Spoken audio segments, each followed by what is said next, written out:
Hey guys, what's up and welcome. Today we are going to talk about the best, the absolute best, okay, not the best, the best early story and mid story Iceborne builds you can make.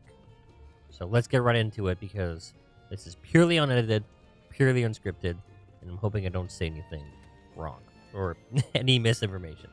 These builds you can make within the first 11 MR of Iceborne, and I'll tell you exactly what you need to kill and how easy it is to make these builds and why they are pretty damn good to make. So first build here. Also, it should be noted, these builds are divided into two different sections. The red basically stands for red means rarity 9, blue means rarity 10. But more importantly, red means MR 1 through 6 and blue means MR 7 through 11. So early story, mid story. That's what the colors mean, essentially. Okay, let's get right into it. Okay, the first build we have here is your standard DPS build for Iceborne. It is very comfy, has all your standard DPS skills that you'll want to use. Affinity, crit boost, weakness exploit. The 3 health and 3 divine blessing is just icing on the cake. So this build you can make very early on in the game. MR 1 through 6.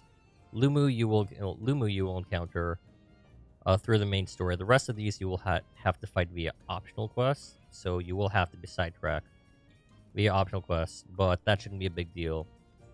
Because if you do, you will have a very strong set that if you wanted to could last you for a very long while.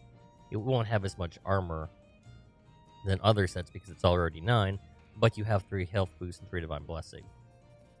I am still using a defender weapon here, and honestly, defender weapons are used on every one of these sets because they last you about till the halfway point of the story, at which point Iceborne weapons start getting better. So I highly recommend you still use defender weapons. They are still significantly better than about every single Iceborne weapon early game. Let's see. So if you don't have any of these decos, it's not really much you can do about it, sadly. The Lumu headpiece does have weakness exploit on it. See, you're missing a tenderizer deco. And the Kulu Van Braces have a crit boost. Everything else is pretty much just for slots, essentially. These are kind of like the highest slot value rarity 9 pieces. That's why I chose them.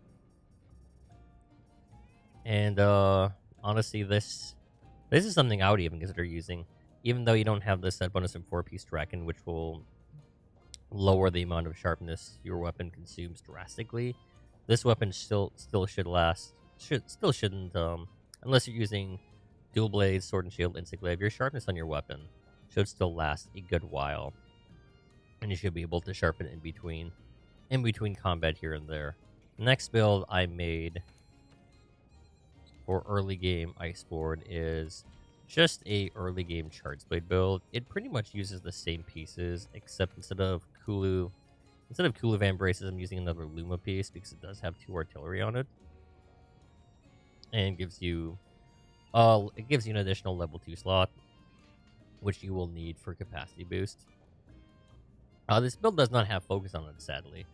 There was just no way it could fit focus. It's honestly better to have more DPS and more affinity than focus.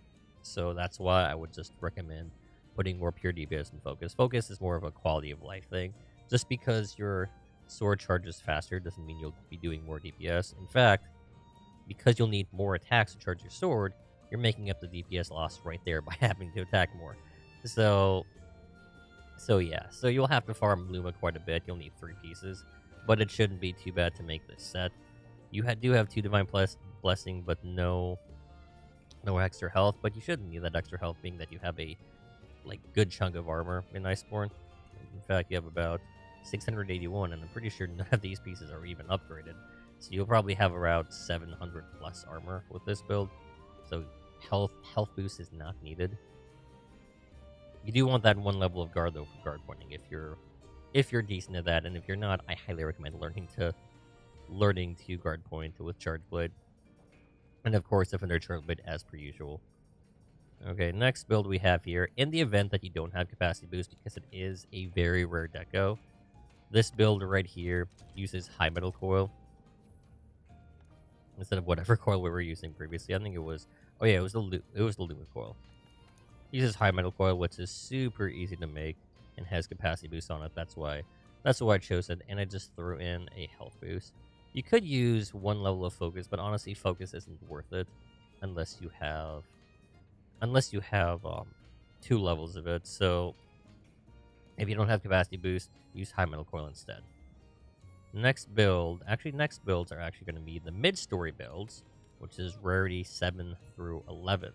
This build right here is the recommended build I would recommend you make, because it is probably the highest DPS early game build you can make.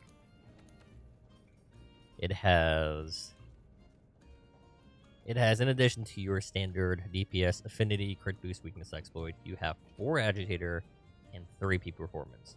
And it is quite insane that you're able to pull this off simply from having the certain gear pieces. Don't need any extra decos, just gear pieces. Brachydios could be kind of annoying to farm. It's not the easiest fight for most people, but this build only uses 2 pieces, so just a couple investigations here and there. Shouldn't take you more than a couple hunts to be able to make the 2 Brachydios pieces you need for this set. Archean comes from Tailorators. I'm pretty sure sending them just to anywhere,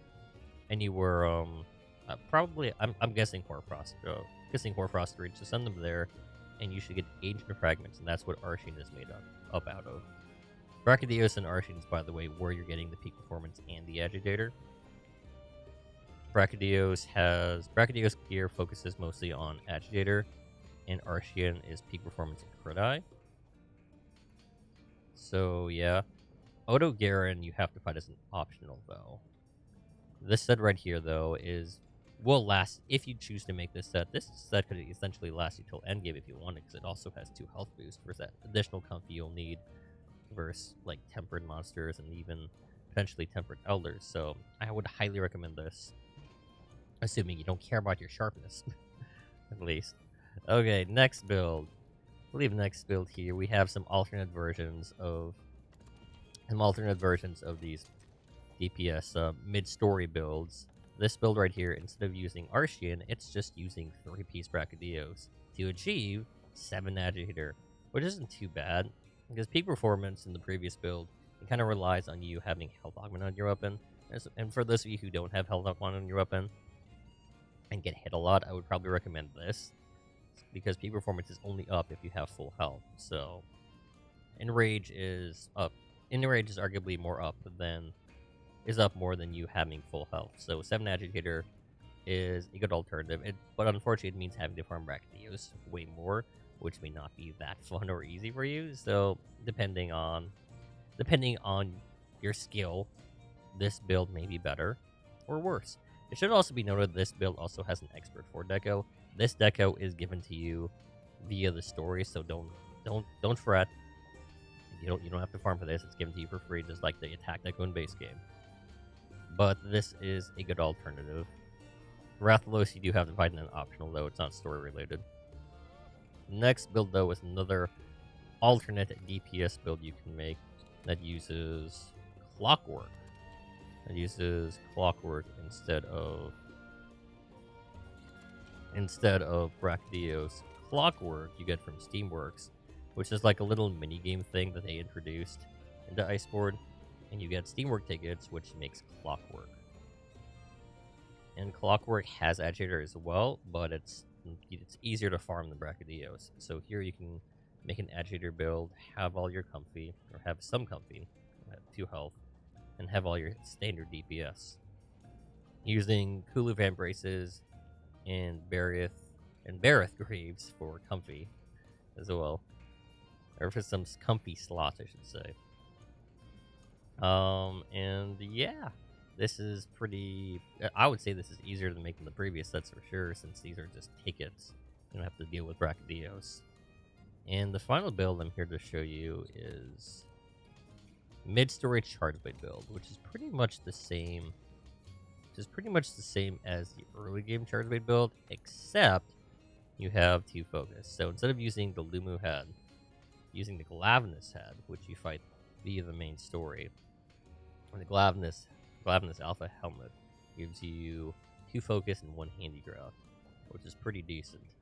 So you have your focus on this build, your 2 focus that you need. You don't honestly need 3 focus on charge blades. 3 is kind of like just super quality of life, whereas 2 is where it just is perfectly fine.